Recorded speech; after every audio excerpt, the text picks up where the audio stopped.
it's time once again for Your Life Matters with clinical social worker Dr. Beth Plachetka from Safe Harbor Counseling. And Dr. Beth speaks.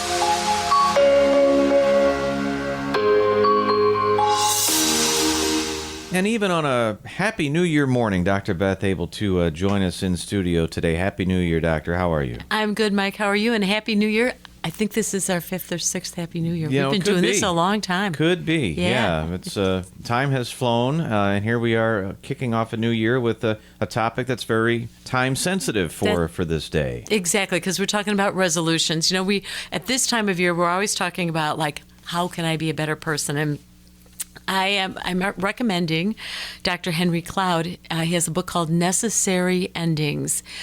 Now, he's not new to anybody who's been, like, in our business for a long. He does boundaries and all kinds of different books. But this book is especially timely for New Year's, because we know that every New Year's we're going to say, I'm going to quit smoking, I'm going to exercise more, I'm going to eat right, I'm going to, sleep more, blah, blah. And I don't know about anybody else, but usually within a week, maybe 2, we've slid back to the old habits that have worked because we have to get other stuff done.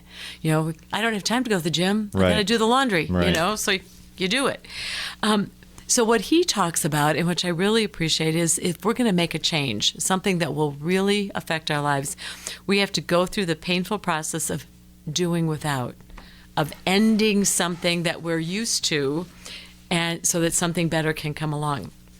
So now that could still be unhealthy eating or ways of interacting with people, assumptions that we haven't changed since high school, relationships that have been neglected, or jobs that don't fit us. Right. Like, I think when I wrote that down to talk about it, I thought about leaving the school system. I've said how many times on here, I loved it. Yeah. I loved it. But as time went on, I could just tell I was not loving it anymore. And I loved breaking down the concepts, seeing the kids, and I had no idea what I was going to do exactly. I mean, I had the practice, but it was small. And yet, as soon as I ended the school, the business grew. I started talking with you. I started writing stuff, giving presentations. The world expanded. I even got to go to the grocery store in the middle of the day. It was like phenomenal. And there's nobody there. Nobody there. How nice is that? Yeah. Yeah. So how do we know when we need to change? Pay attention to what causes us stress that is too intense or too frequent. An episode of stress is fine, but if it really is a lot, if it's causing you to be angry, to respond in ways you don't like, pay attention. Notice when it takes place, where it takes place, and with whom. So that's your first thing. Recognize the situation, then develop a plan. What would you like it to be like? How would it feel while you were living the way you would like it to be? Picture who else is in the situation and who isn't, what location it might be.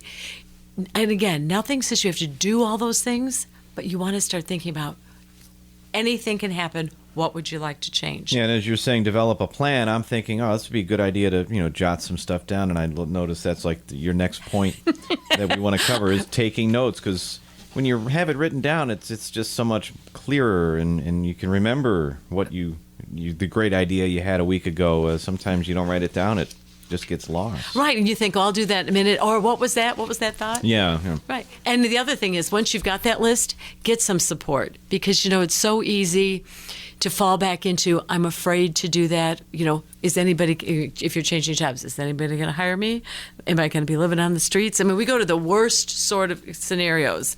Or what if I'm sorry and I wish I hadn't done it? Mm-hmm. So we all benefit, Mike. We all benefit from getting better, from changing.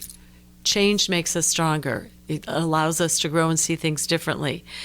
So we have to recognize the need for endings, overcome that fear, and remember that letting go is important to do.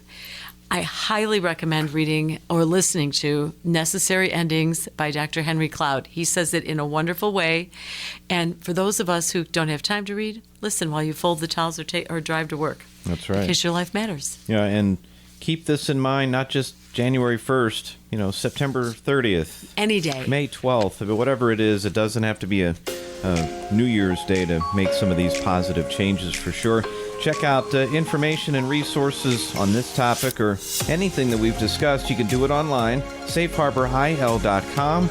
You can contact the folks at Safe Harbor. Maybe not today. They're probably enjoying some New Year's time off, but certainly later this week if you'd like, 630-466-8657, and we'll do it again next week. Your Life Matters with clinical social worker Dr. Beth Plachetka from Safe Harbor Counseling, and Dr. Beth Speaks.